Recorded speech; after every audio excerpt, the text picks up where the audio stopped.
Good afternoon. Let me welcome you to our meeting this afternoon. This, of course, being our first general meeting for the year 2022. We have a quorum, and so I would ask that we consider our meeting to be in session from this point forward. John, do we have any apologies? Yes, sir. We have apologies from Patricia and Tim Austin, both of whom could not make it this afternoon. And apologies from Gina Ebanks-Petrie for running late. She is at another meeting that was finishing at 2 o'clock to come into this meeting when that finishes. But she was on a panel that was being also live broadcast. Sure. Okay, thank you. I'm aware that the director, Ms. Gina, has a relational interest in work paper 05 before us this afternoon, and she'll be excusing herself at that time when we come to dealing with that. Is there anyone else on council with an interest in any matter before us this afternoon? Mr. Chair, not specifically an interest to do with any particular agenda item, but just a slight change in my circumstance, in that I have accepted a contract at the Ministry of Sustainability and Climate Resiliency for the next 3 months. So it may affect some of my voting decisions at this meeting and any meeting within the next 3-month time period. Okay, so if I understand you correctly, then you'll let us know when any such circumstance as it arises. That's yes. correct, Mr. Chair. Sure. Thank you. Okay. Thank you.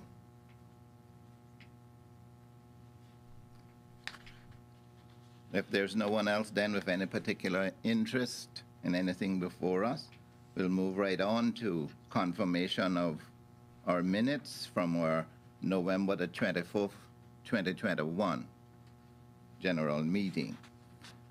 The minutes were circulated. So are there any correction, any changes to be made to page 1 of the minutes?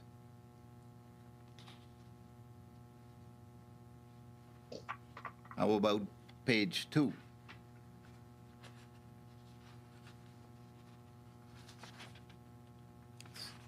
Page 3?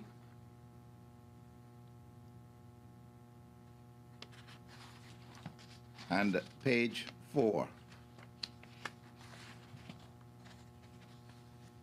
Okay, since there are no changes, amendments, corrections, then I'll ask that someone move the confirmation of the minutes. Mr. Chair, I so move. Thank you. Annie. A seconder?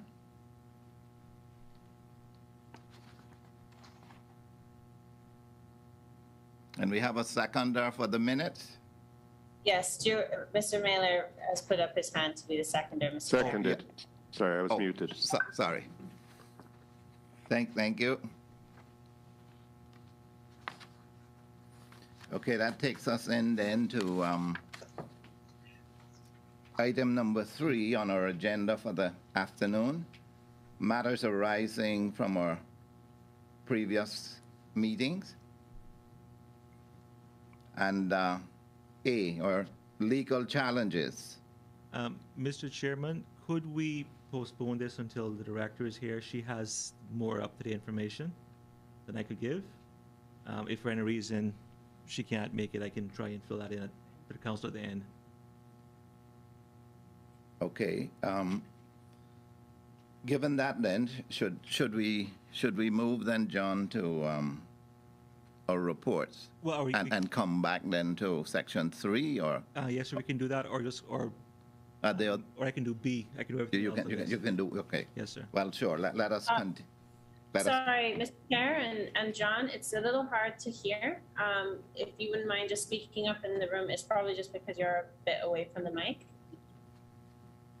Thank you.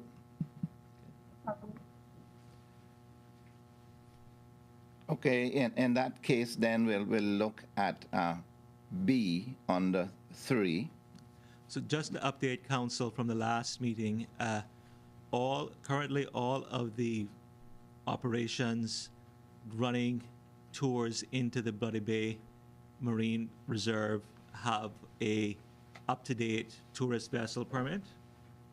At the last meeting, it was a question regarding the aggressor, their need, the size of the vessel, but they are planning to switch vessels from their, I want to say, Cayman Aggressor 6 back to Cayman Aggressor 4. Aggressor 6 will go to somewhere else on a different name, and so that will not be an issue. At the same time that we were working with them on that, we've contacted all the other operators and got new permits for them for this year. John, I'm not hearing you that clear. You got a horrible echo. Okay, sorry about that, sir.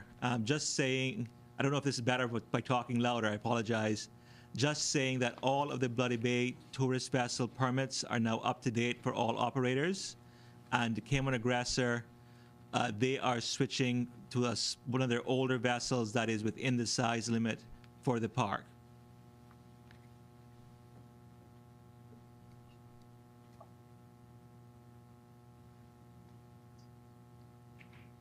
Did you hear that okay, Harrison? Yes, I did. Thank you.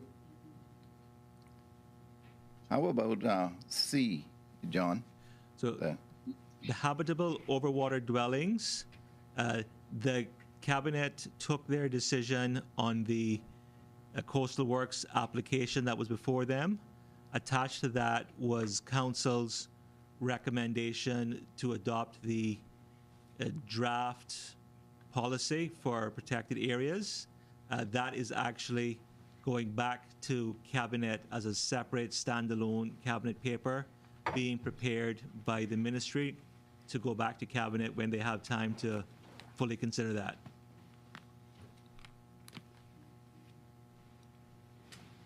Okay, thank you, John. We'll just continue then on to D. And then council will recall that since the last general meeting, cabinet has approved a number of items. First was the purchase and establishment of certain of the nominated protected areas, or certain areas nominated for protection, particularly an extension to the Salina section, Eastern Interior, Little Cayman, that was also extending a protected area there, and extension to Hemington Forest in Cayman Brac. All three of those areas are still under negotiation by the Lands and Survey Department for their purchase. Cabinet also approved protection orders for Crown properties, particularly Sand Cay in South Sound, a couple of small mangrove keys on the west of the North Sound and Grand Cayman, as well as a small key in Duck Pond on Grand Cayman. Also, the major part of Tarpon Lake in Little Cayman is now going under protection. And again, in that eastern interior of Little Cayman, one of the adjoining coastal ponds has been protected by cabinet. These were all nominations that were pending cabinet decision from council's previous review of public nominations and recommendations for protection. Cabinet also approved the protected area management plan for Meeker Bay Pond in Grand Cayman and the species conservation plan for Sybil's Crown Bird in Cayman Brac. Okay, thank you, John.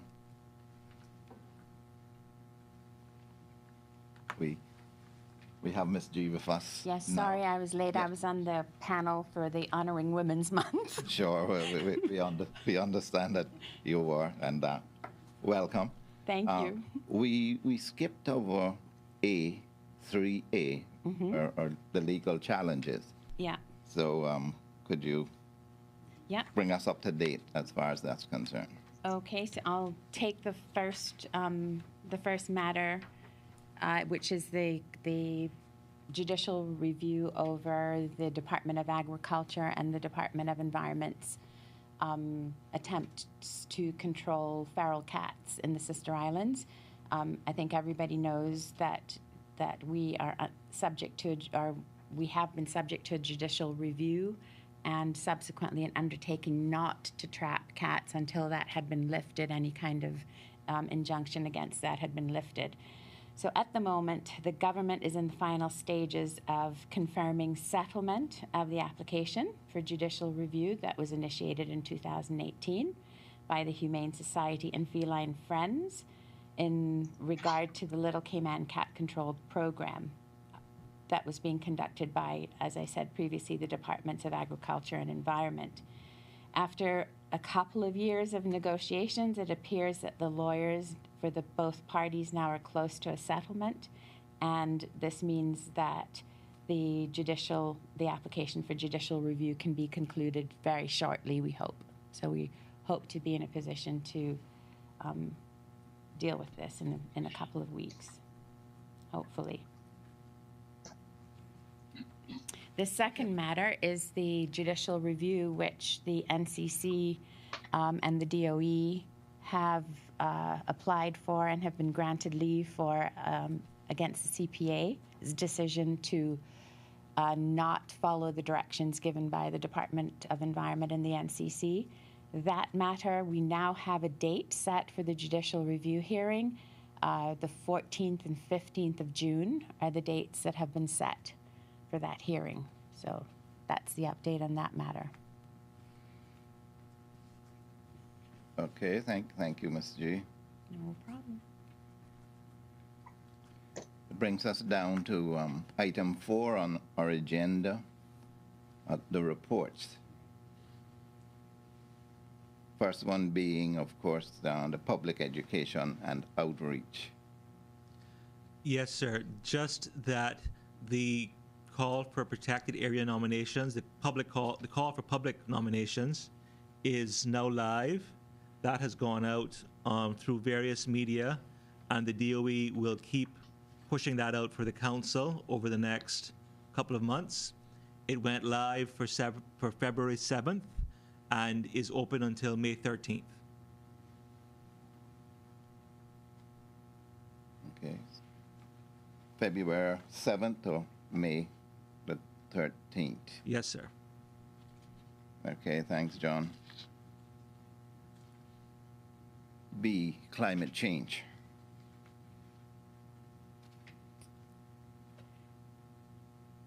Thank you, Mr. Chair. Following on from that protected area discussion that we previously had, I guess it should be noted that these areas will obviously go a long way toward meeting the global target of ending deforestation by 2030, which was agreed at the COP26 in Glasgow last November. Obviously, also the protected area status will maintain their ecosystem functions as sinks and reservoirs, which the NCC is tasked with promoting national plans for their sustainable management, conservation, enhancement. So their collective removals will hopefully one day be reported soon in the annual National Greenhouse Gas Inventory to better capture the net per capita emissions that will be useful with updating the national energy policy and, of course, the climate change policy, which we anticipate will be updated at some point in the near future. Council may also remember that after our last meeting in November and December, the Director of Department of Agriculture and myself visited a bamboo nursery on island, and that is run by a local company looking to establish offsets through that sequestration by the bamboo nursery for the RCPIS and the Coast Guard current fleet footprint that they have calculated. And they were able to have further discussions with the prison service, and it seems as though they will have the requisite amount of previously disturbed farmland already zoned for agricultural use for them to do their outplanting when the plants reach to that certain age to be outplanted, and they will in fact have ample space to perhaps scale up their offsetting efforts for other CIG agencies or departments that may also similarly want to offset either their fleet footprints or any other carbon footprints that they may be calculating at this time or sometime into the future. The next item for the members of the committee would be some PEO, I suppose. It could have fallen into the previous agenda item that we did, specifically myself, Director DOE, and Deputy Director, in that we gave interviews for the Cayman Compass's Climate Resilience series, Fighting the Tide, and Council may have seen some of those reports in the news on the 9th and 10th of March, if I'm not mistaken. And they followed on, if you had been also watching in the news cycle, the IPCC's Working Group 2 report that was released as part of the 6th assessment report. And that report was specifically on impacts, adaptation, and vulnerability, and has specific sections to small islands and low-lying coastal areas, which of course is very relevant to us. So we gave those interviews.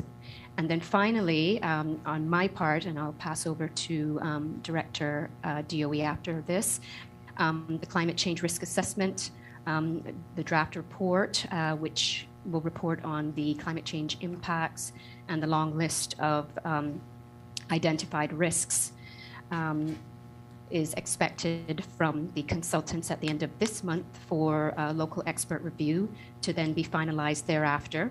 And a tentative date in May has been set for the local stakeholder workshop to be held here in Grand Cayman, which we'll be hoping to hear more about and report back to Council on that.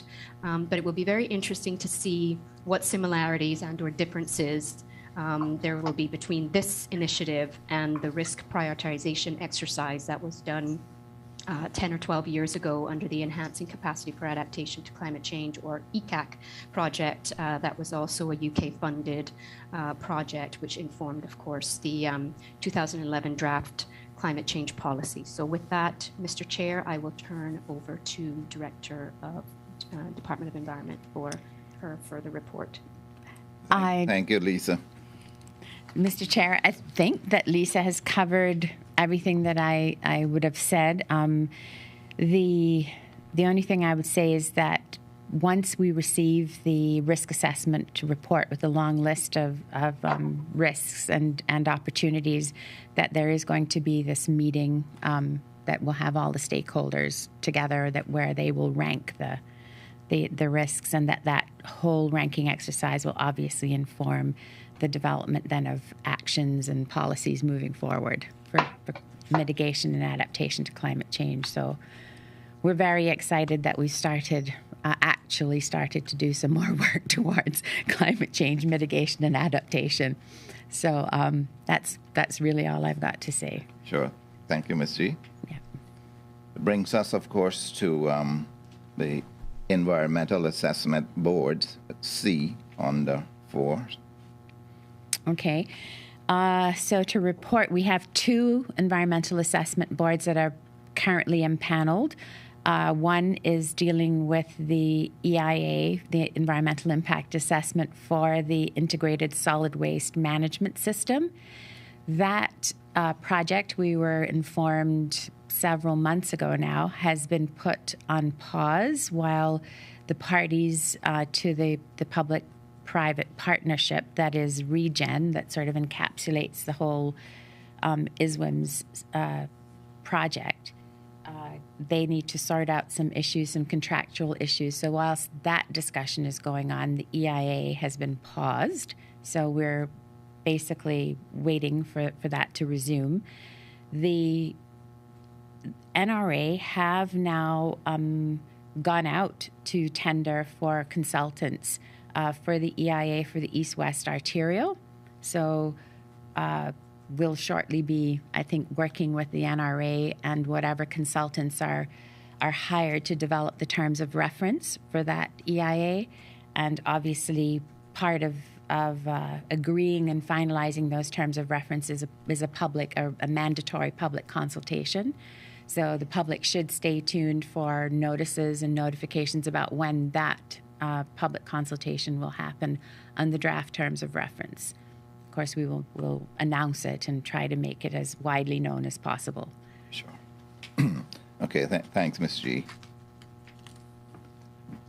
Brings us to section 5 of our agenda, our work paper 2, the police record exception.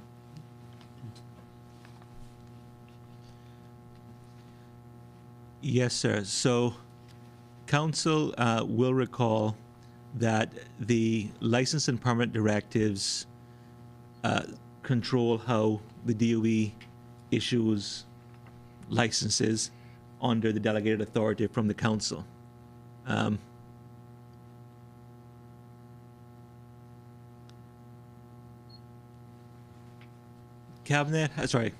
Council has previously approved that certain persons, such as serving police officers, don't need to get a police record for those licenses and permits that they need to get that for.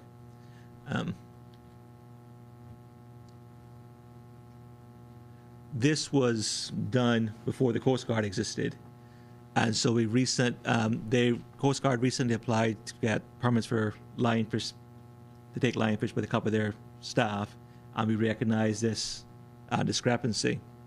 So we would like to propose that active Coast Guard officers be added to the persons who do not have to produce a police record when applying for individual permits, and that lionfish permits and CNET licenses be added to the classes of permits and licenses for which the exemption applies. Because again, we recognize that lionfish, it was sort of half applied in the directives, and we just forgot about CNETs. Okay. Okay. Thanks, John. So, council, the motion before us then is as follows.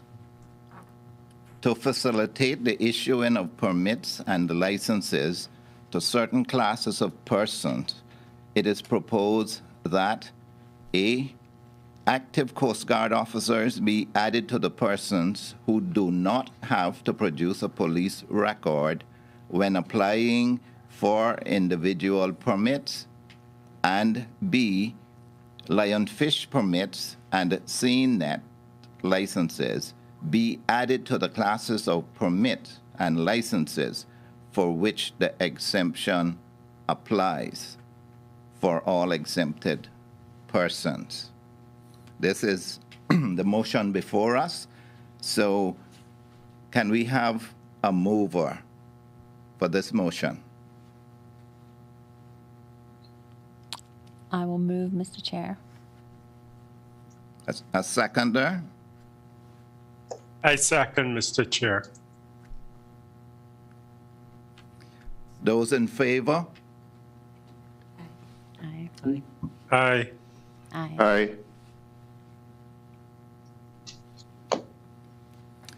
Any against?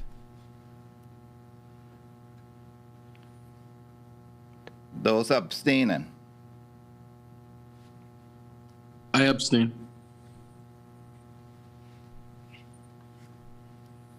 As Pierre. Okay, Pierre. How are we, John? We're good? We're good, yes, sir. Okay, thank you.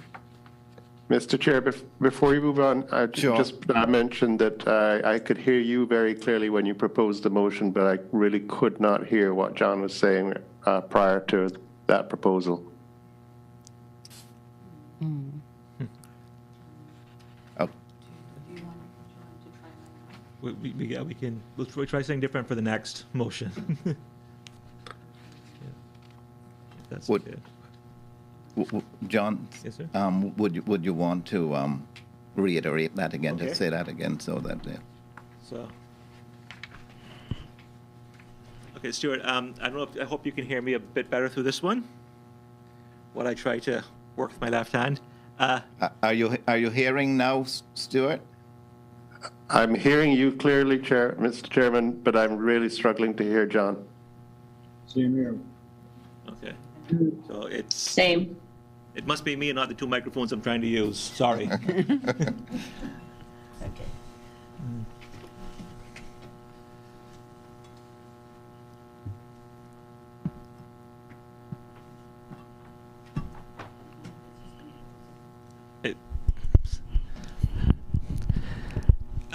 Can council hear me now? Or still not clear? Not very clear. Stuart? Still no. Still no. Yeah.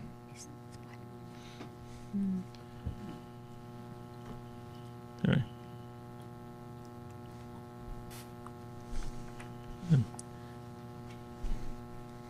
Okay. Perhaps we just move on to the next one, sir, and someone else can read okay. that. Okay, let's try. Let's try this. Mr. Chair, What's can I just, on Sure, a point please. of order, did Stuart actually get to vote?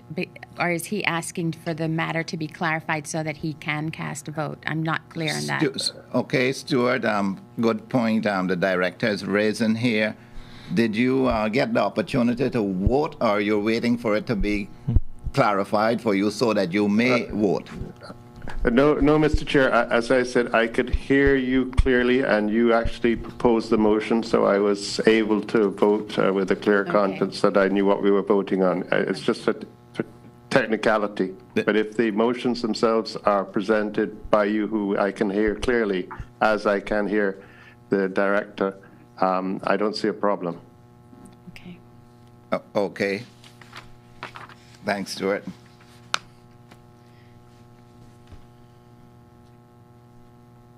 We're looking then at, it brings us down to B under 5, Land Limited Hotel, the EIA screen and ratification. Okay. Thank you, Mr. Chair. Council will recall that this matter was considered at a working group meeting, but just to reiterate the circumstances of the decision, we received an application from Land Limited Prisma Hotel and Condos for a 9-story hotel with 44 guest rooms, 5 apartment buildings, 58 apartments, 10 duplexes, 20 townhouses, 5 house lots, a restaurant, bar, cafe, 20 pools, a canal, marina, docks, and parking facilities. So this obviously triggered the need under the EIA directive to screen the application as to whether it needed an EIA. The council obviously looked at the Department of Environment screening opinion, which we issued on the 7th of January of this year, and also looked at relevant assessments of the possible impacts of the proposed development, which could be made that would allow the Central Planning Authority to make an informed decision without having to resort to a full environmental impact assessment.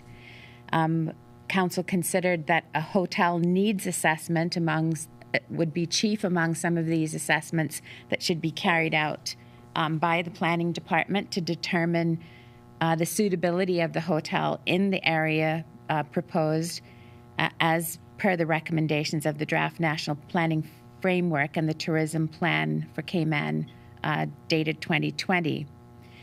Council also noted that water quality concerns associated with extending an existing canal into the development and its impacts on water movement and flushing on the overall ecology of the marine environment in the vicinity of the development should be addressed through the use of recognized flushing analysis models, and that was communicated to the planning department in our review of the application. And last but not least, Council noted that Section 41(3) of the National Conservation Act requires the CPA to take into account the views of the Council before making their decisions regarding any specific application. In considering the screening opinion and all of those factors, Council decided that the proposed development did not require an environmental impact assessment, and so Council is being asked today essentially to ratify that decision. Okay, as you have heard, as you have been reminded, this proposal was looked at by the working group of council on the 19th of January this year, and the council decided that the proposed development does not require an EIA, environmental impact assessment. It is therefore proposed that the National Conservation Council ratify the decision in regards to the need for an EIA for the proposed development, and that decision being that an EIA is not required for this proposed development. This is a motion before this. It's before us now to ratify this decision which was taken at that meeting on January the 19th. So may I have a mover for this ratification? I move. I'll second it. Those in favor? Aye. Aye. Against?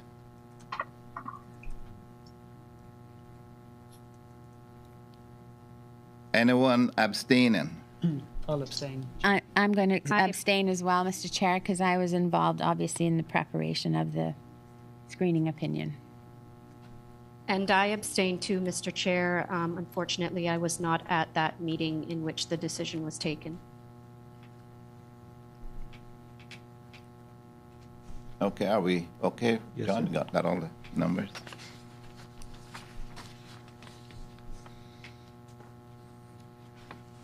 Brings us to work paper 4, the Beach Bay Residences Tower.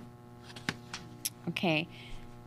Council will recall that this application, which is deemed Phase 1B of the Beach Bay Hotel, essentially is comprised of a road and a parking lot, some paths along the Iron Shore, several pools, and then a 7-story residences tower. So it does not involve the wider Beach Bay development that's already been through the planning process.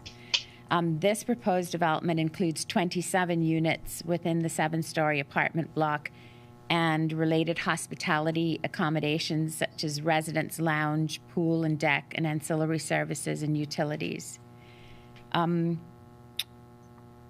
Again, because it is a hotel and tourism sort of facilities, it triggered the screening under the Environmental Impact Assessment Directive, and the DOE carried out a screening opinion for council, which was delivered on the 12th of January of this year. Phase 1 of the hotel has an existing planning permission, and as Phase 1A has already been approved, it can only be considered with respect to cumulative effects with the proposed development, which is the residences tower. Council also noted that the bluff cliff in this vicinity is a habitat of critical importance for nesting white-tailed tropic birds. And although the residential block is more than 100 feet from the mean high water mark, there are paths depicted on the plans with the setback from the mean high water mark and the bluff face. So one of the recommendations was that if the CPA were minded to approve the development, it was strongly recommended that a condition should be included that there would be no clearing of vegetation within the coastal setback as defined on the plans. And again, Council noted that Section 41(3) of the National Conservation Act requires the CPA to take this Council's views into account. So after considering all the factors, Council decided that the proposed development does not require an EIA. I just want to stress that just because it doesn't require an EIA doesn't mean that we don't think that there are significant environmental issues that need to be addressed, which is what the recommendations about the nesting white-tailed tropic birds and no clearing of the vegetation or disturbance of the cliff face in that area of setback was all about. So just to say that Council decided that there was no EIA, and we are now asking that that decision be ratified as required in the general meeting. Again, as you have heard, this is a proposal that was considered by Council in its work group session on the 19th of January this year. The decision was taken that the proposal does not require an EIA. That which is before us now then for ratification is as follows. It is therefore proposed that the National Conservation Council ratify the decision in regards to the need for an EIA for the proposed development.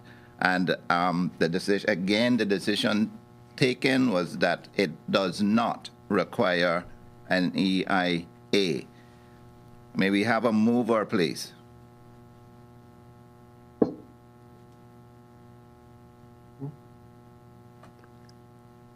I can move, Mr. Chair. Thank you. A seconder? I'll second. Pierre. Those in favor? Aye. Aye.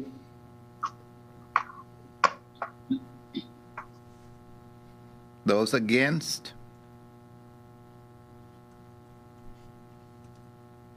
Abstentions? I'll abstain, Chair. So will I, Mr. Chair. So will I, Mr. Chair.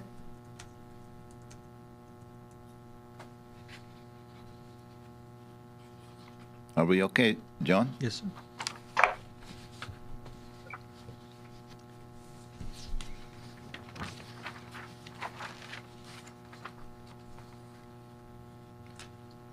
D, or annual report.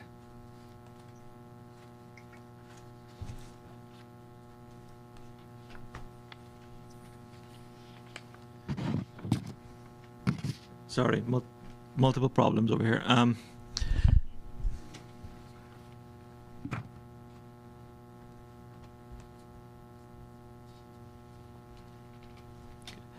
So council will have received the annual report previous to this meeting, and it is now for council to consider it, make any any changes or fixes you'd like to John, make to it. I'm so sorry. We still can't hear you. And it sounds like it's getting worse now. So I wonder if maybe changing positions in the room might help. Yeah. Sorry, Mr. Chairman. So just that the annual report was provided to council in advance. Council will have had a chance to look over it. It's now for council to consider it.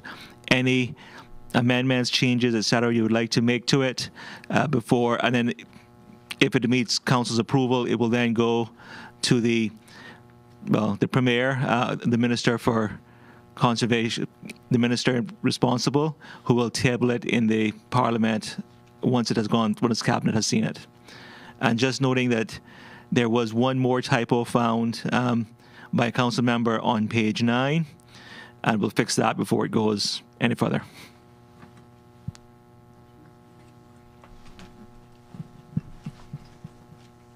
Were you able to hear John that time around, council? Yes, Very much clearly. better. Thank loud. you. Yeah, obviously we have a mic issue. Okay, can council hear me now? JS has changed something on this end? I don't think so. Oh, we've lost him again. No. Okay. Yeah, well, as John just gave us an update with regards to the annual report.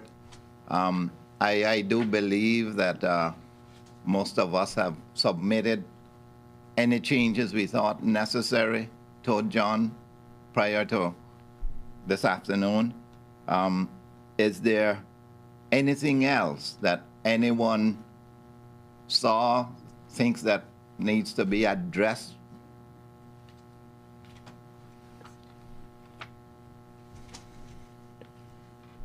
Mr. Chair? Sure. Yeah, I did submit suggestions for changes, and John very kindly responded to me. I'm just wondering if there have been other people requesting changes. Have any of us actually seen a complete final version with all the changes in it? Is there a possibility we could have that circulated and a final review and then perhaps agree to its publication by email or similar method? Sure. Okay. That was sent on the email with the documents for this meeting, but as a separate attachment showing the comparison of changes. Sure. The Stuart, the revised one after all of the changes, that was sent out with the documents for this meeting. The documents for this meeting. So the one that you got last would have all the revisions that were suggested. So I would ask then, in that case, I would ask then that we take the time to look through that and ensure that the changes you requested have been addressed one way or another, and then by round robin we could confirm and go forward from there. Is this the mind of council? Sounds like a plan, Mr. Chair. Mr. Chair, if I'm the only person that has not actually reviewed the final document, I'm comfortable with going with, I'm just concerned that there's quite a number of cooks in this broth, and if we've all made our own changes and perhaps something new has crept in, but if I'd go with the majority on this. But, yeah, I'm thinking that to take another day to look at it, Stuart, wouldn't be a bad thing. So let's continue and do it that way. Okay, excellent. Have a look at it. Anyone else who has not, then have a look at it, and we'll complete it by round robin and disseminate it from there. That sounds good, Mr. Chair. Okay.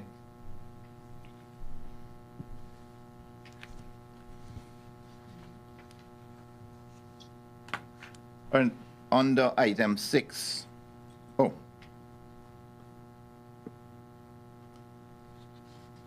Was there something else for ratification, John? Yes, that's the very last thing. After Gina pulled out.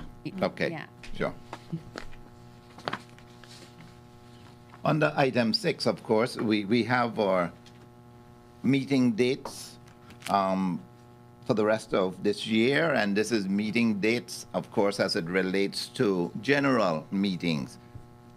This is not does not include our work group sessions, which would be listed separately.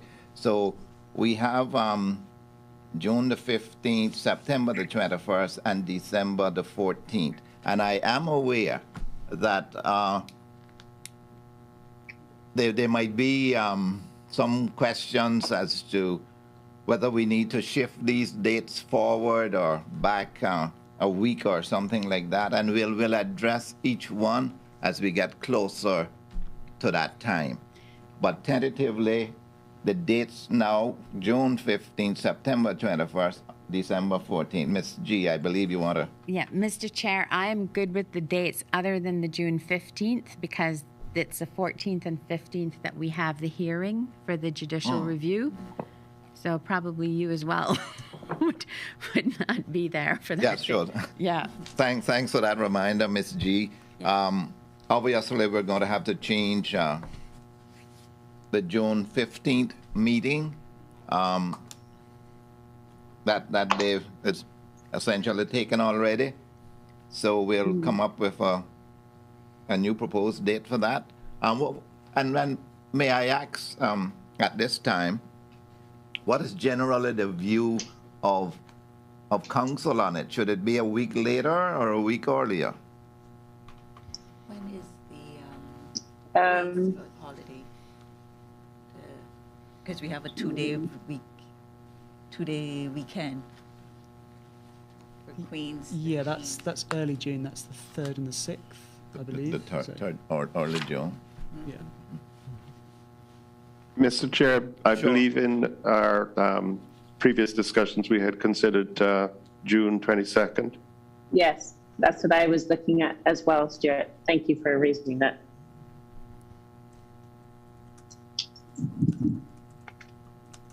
Okay, having considered June the 22nd already, then we'll take that as the tentative date for now, and as we get closer to it, we'll see whether that needs to be adjusted or if it is in fact a firm date. So then we're looking at the 22nd of June, 21st of September, and 14th of December. And sure. Mr. Chair, sorry, there was myself and I think the director of the National Trust also mentioned that the 21st of September might not work. And yeah, I am mindful of that, and okay. we definitely will take that into consideration as the time draws nearer, and okay. Yeah, we'll Fantastic. adjust. We'll take that into consideration and adjust that meeting accordingly. Thank you, Mr. Chair. Sure. And of course, all the meetings are 2 p.m. and all the general meetings open to the public. Are there any other business before us this afternoon? Anything anyone wants to bring to the table? Yes, Mr. Chairman. We've been noticing here in the BRAC in particular, government, if they're setting out poisons for rodents, what is happening? I've witnessed this myself now. It's not only affecting the rodents, but we've seen crabs, land crabs, soldiers, and this morning I found a rock lizard poisoned. So I'm just wondering if there's something can be done or a different chemical or whatever they're using can be used.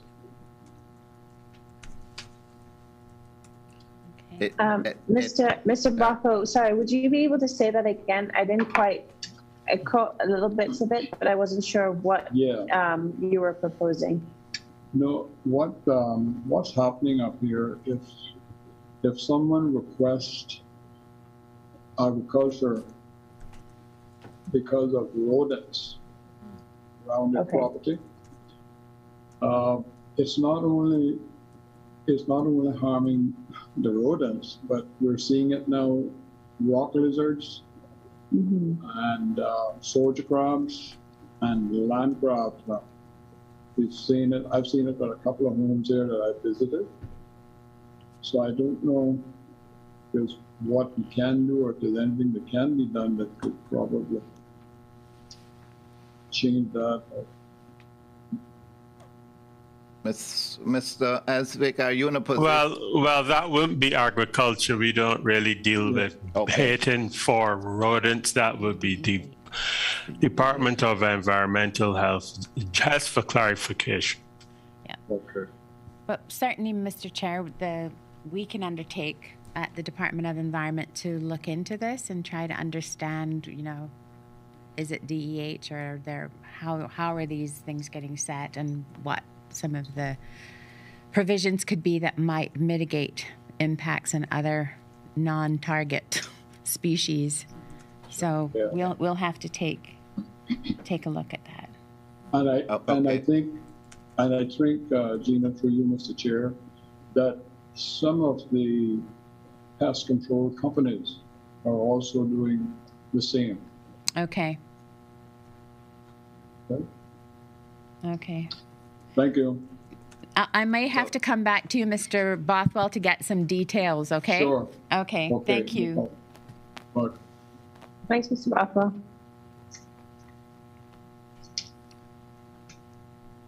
Any other matter? Anything anyone else would like to bring to the table on the other business?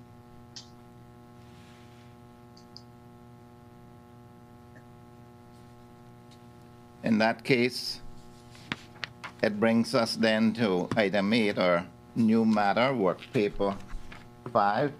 Mr. Chair, I'm going to ask to be excused because I have a personal interest in this, so I am going to remove myself from the meeting. And I did explain that at the top of the meeting, that Okay. I was aware that you would. Okay. Thank you. Okay. Thank you, Miss Gina. Later. Bye-bye. Later. Bye, guys. Yeah, we'll try her microphone. You need any help with this one? With the dot? I think we can. Or you're good? I can scroll it for you if you need Scroll it. halfway down. All right. When I start talking. So this brings us then to item number 8 on our agenda, work paper 5, the Seymour mixed-use development. thank you, Mr. Chair, and I hope members can hear me from this side.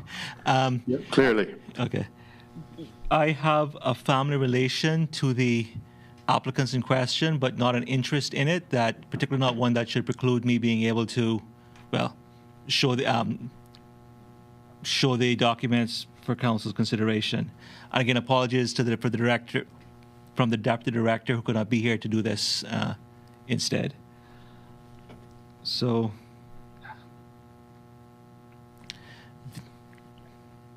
sorry. So the proposed action here is Central Planning Authority, well, an application to Central Planning Authority for a mixed-use development on Block 5C, parcels 33, 192, and 193 down in West Bay. Council was able to consider this at its working group session on 19th January 2022 and issue advice as needed under the National Conservation Act. And that advice is what is coming here for ratification today. The proposed development site is man-modified, having been cleared in the past, and is therefore of low ecological value. The planting of native species in the landscaping scheme is recommended. Native species are best suited for the habitat conditions of the site and require less maintenance, making them a more cost-effective choice. It is noted that the existing house on Block 5C, Parcel 193, which is proposed to be demolished, is listed on the National Trust's Heritage Register under the site ID WB021-01. It is recorded as having been built in 1927 and in good condition, albeit the date of the entry on the register is unknown. It is noted that this site is not located in a historic overlay zone on the development plan, but that the Bogisand Road West Bay Historic Overlay Zone is located adjacent to the site, southwest of West Bay Road. Heritage is finite and an asset, and every effort should be made to retain heritage value where viable. It is therefore recommended that the National Trust is consulted on the application rather than just the Department of Environment. So it is therefore proposed that the National Conservation Council ratify the advice it issued in regards to the proposed retail commercial development at Block 5C, parcels 33, 192, and 193. Thank you, John. John has just read the review for you, which we submitted to the Director of Planning on January the 17th this year, 2022. And we are now here to ratify this review, which was submitted at that time. John just read it verbatim for you. So can we have a mover? Someone move that this be ratified.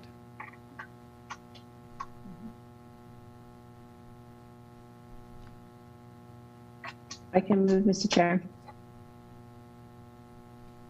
Thank you. Seconder? Adrian, I second, Mr. Chair. Thanks. Those in favor? Aye. Aye. Any against? And of course, the abstentions. I will abstain, Mr. Chair. I abstain, Mr. Chair.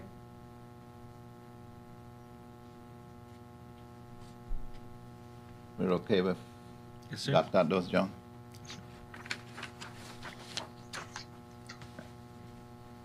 Okay, let me